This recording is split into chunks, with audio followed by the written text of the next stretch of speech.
दिल से नमन करना चाहती हूँ, धन्यवाद देना चाहती हूँ कि आपने मुझे अपने परिवार का माना और अपने परिवार का मान के यहाँ तक आने का परिश्रम किया। मैं धन्यवाद देना चाहती हूँ अनीता भाई अब की बारी, अनीता की बारी, अनीता की बारी। 3 साल बाकी है, तुम्हारी बारी आएगी तब। ये कहने की कोशिश की कि मैं शक्ति प्रदर्शन करने की कोशिश मैं कर रही हूँ। शायद इस कार्यक्रम को उन्हीं चश्मों से देखने की कोशिश की। उनको ये जानकारी नहीं है कि ये शक्ति प्रदर्शन का मतलब ही नहीं था, ये भक्ति प्रदर्शन का मतलब था कि राजस्थान में इतने सारे लोगों ने इस भक्ति प्रदर्शन के अंदर गिरिराज जी से शुरू करते हुए सब मंदिरों के दर्शन करते हुए, परिक्रमा का दर्शन करते हुए यहाँ तक पहुँचे हैं। और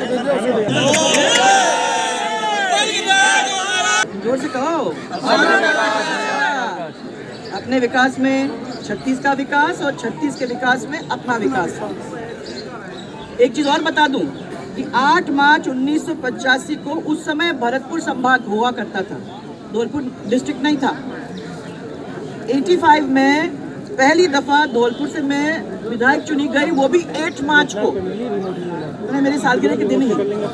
तो ये बहुत अच्छा संयोग हुआ है कि हम इन सब तारीखों को एक साथ मिला के आज 36 साल यहाँ आदि बद्री के सामने कृष्ण जन्मभूमि पर सब मिलकर, पूरा परिवार मिलकर इसको सेलिब्रेट कर रहा है। मुझे बड़ी खुशी है। इस कार्यक्रम में किसी भी तरीके की राजनीति नहीं है, हाँ पर धर्म नीति जरूर है।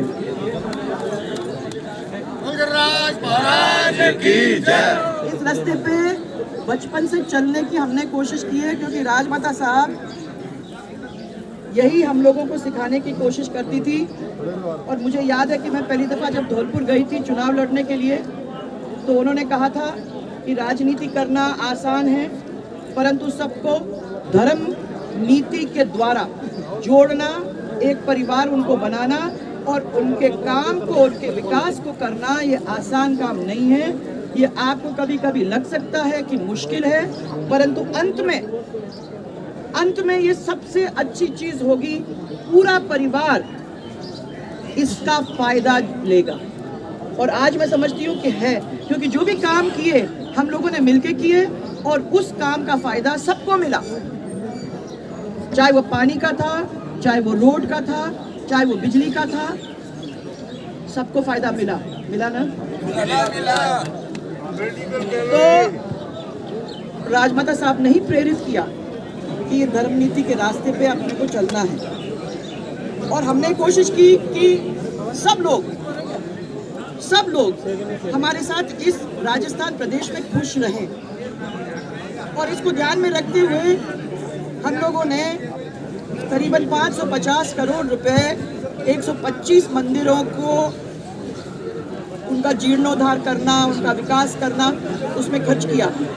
और करीबन 110 करोड़ की लागत से हम लोगों ने 40 महापुरुषों, देवी देवताओं का पैनोरामा का निर्माण किया, ताकि इतिहास आगे का ध्यान रखेगा कि पिछला इतिहास ही हमारा था और इस इतिहास के ऊपर हम सबको, हमारे परिवार को जानकारी होनी चाहिए और उस पर गर्व करना चाहिए। हम लोग भूले नहीं कि हमारे पीछे का कितना गौरवशाली इतिहास है। उसको याद दिलाने के लिए ये 40 पैनोरामा अभी तैयार किए गए हैं और उसका फ़ायदा आप लोगों सबको लेने की ज़रूरत है। और जो हमारी सामने वाली सरकार है ना, धर्म नीति पे विश्वास नहीं करती है, राजनीति पे जरूर विश्वास करती है। और राजनीति में इतनी फंस गई है कि इसकी वजह से ही विकास थम गया है। क्योंकि विकास थमता नहीं अगर वो राजनीति एक दूसरे से करते नहीं। और इसीलिए मैं आपको अटल जी की एक पंक्ति याद दिलाना चाहूंगा। वैसे तो याद होगा आप लोगों को, पर फिर भी वो कहे, अपनी कविता में लिखा था उन्होंने, और मेरे साथ आप बोल सकते हो, अंधेरा छटेगा। इसकी बाकी वाली लाइन आपको याद होनी चाहिए। अंधेरा छटेगा, कमल खिलेगा। ये उन्होंने अपनी कविता में लिखी, बड़ी फेमस है और आप लोगों ने कहीं ना कहीं उसको सुनी है। मैं ये फिर कहना चाहती हूँ आप लोगों को, कमल खिलेगा राजस्थान के अंदर, बहुत जल्दी खिलेगा, और हम और आप मिलके उस कमल को खिलाएंगे। इसी विश्वास के साथ एक जोरदार नारा, गिरिराज महाराज की जय, गिरिराज महाराज की जय, जिंदाबाद।